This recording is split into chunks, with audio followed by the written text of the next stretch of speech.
Hey, welcome to Everyday Economics, the podcast that helps you learn about the economic world happening around you every day. I'm your host, Chris Krug. I'm president of the 501c3 nonprofit, nonpartisan Franklin News Foundation. Everyday Economics is a production of America's Talking Network. You can subscribe to all of our podcasts at americastalking.com. To support Everyday Economics, please make your tax-deductible charitable contribution by clicking the link in the show description. We are recording this episode on the day before Thanksgiving, Wednesday, November 22nd. And joining me as always, my dear friend and inaugural Benjamin Franklin Award winner, Dr. Orphe Divounguy is a PhD economist. Dr. O, congratulations on your prestigious award given to you by the America's Talking Network for outstanding contributions. Holy moly. Well, thank you. I'm grateful to be able to do this. It's been so much fun. And I get excited every time we get in the studio, man. You're the best. And we're right in your sweet spot today. We're going to talk about the Federal Reserve and what came out of the last policy meeting, which would have been in the middle of the day on Wednesday, in the middle of the day on Tuesday, November 21st. So just yesterday. How do you read the tea leaves on this? I mean, it's like everybody's like, green light, yellow light, red light.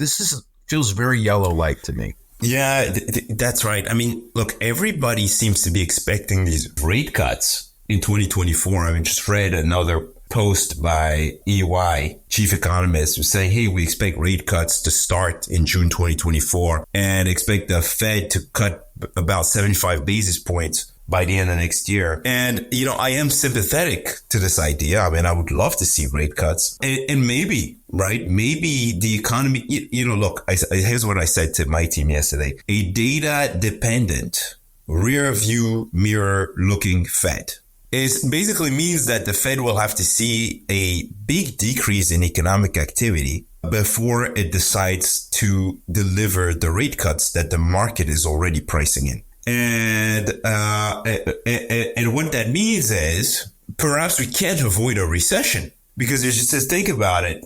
If economic activity starts to decline, deteriorate really rapidly, and the Fed is late to respond, then policy would have become even more restrictive without the Fed doing anything, right?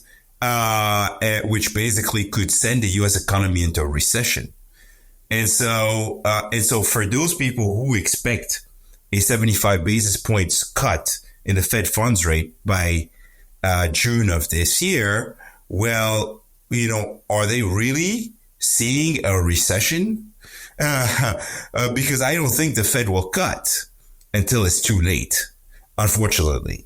And that's usually what it does. That's, the probability that this happens again is pretty high. All right. So if I'm hearing you correctly, here's what you're saying, that the street thinks that rates are going to go down, that the borrowing rate's going to go down. You're not so convinced. And I mean, you start tossing around numbers like 3/4 of a point. I mean, I'm basically saying that if they believe rate cuts are coming in June of 2024, yes, then they must implicitly believe that we'll be in a recession by June 2024. Okay.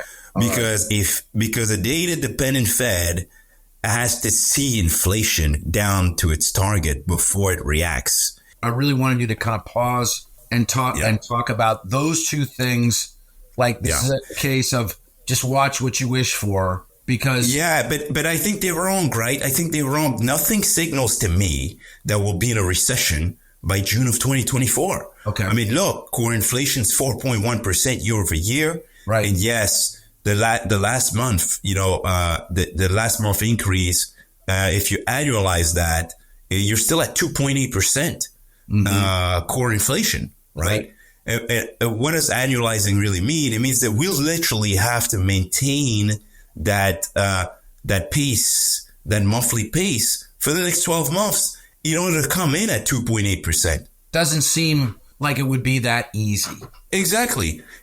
So even if things work out nearly perfectly, you're still above the Fed target. And so unless you see a massive deterioration in economic activity, unless something breaks, I don't see how you can justify rate cuts by June 2024. To me, that's just kind of wishful thinking, right?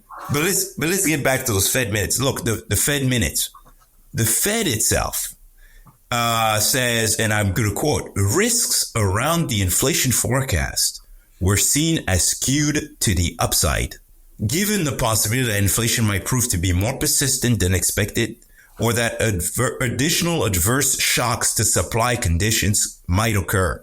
Right. And I kind of agree with that. I agree with that. You have a situation where labor supply might be constrained, that you have to have a continued increase in labor supply to keep wage growth slowing, that you still have too many job openings. And just this morning alone, initial job claims fell, continuing job claims fell, right? The labor market's still tight. Let's introduce the stat and then let you talk about it. So like in this summary, and this literally just came out this morning as we were kind of prepping for the show. So weekly jobless claims dropped 24,000 to 209,000. Continuing claims declined 22,000 to 1.84 million. So there's still 1.84 million people in the United States that are on unemployment at this point. Although the number of weekly claims dropped by that are claiming, right? That are claiming. So you probably have more. That's right. But again, jobless claims tend to, if you look at it, 3 months of jobless claims tend to tell you something about employment growth and at least the changes in these claims. And so, it looks to me like even though the labor market is still slowing, right, it's slowing at a slower pace, and the risks that wage growth and that and that inflation could be slowing at a much slower pace, right? That disinflation could be occurring at a slower pace or higher, right? I just don't expect a big decrease in the pace of disinflation. And look, when the Fed talks about downside risks to the economy, I'll tell you exactly what the document said. And I quote, as downside risks, participants cited the possibility that the effects on households and businesses of the cumulative policy tightening and tighter financial conditions could be larger than expected. Disruptions from a potential government shutdown, and the possibility that the resumption of student loan repayments could weigh on household spending by more than was expected. And so let's be real.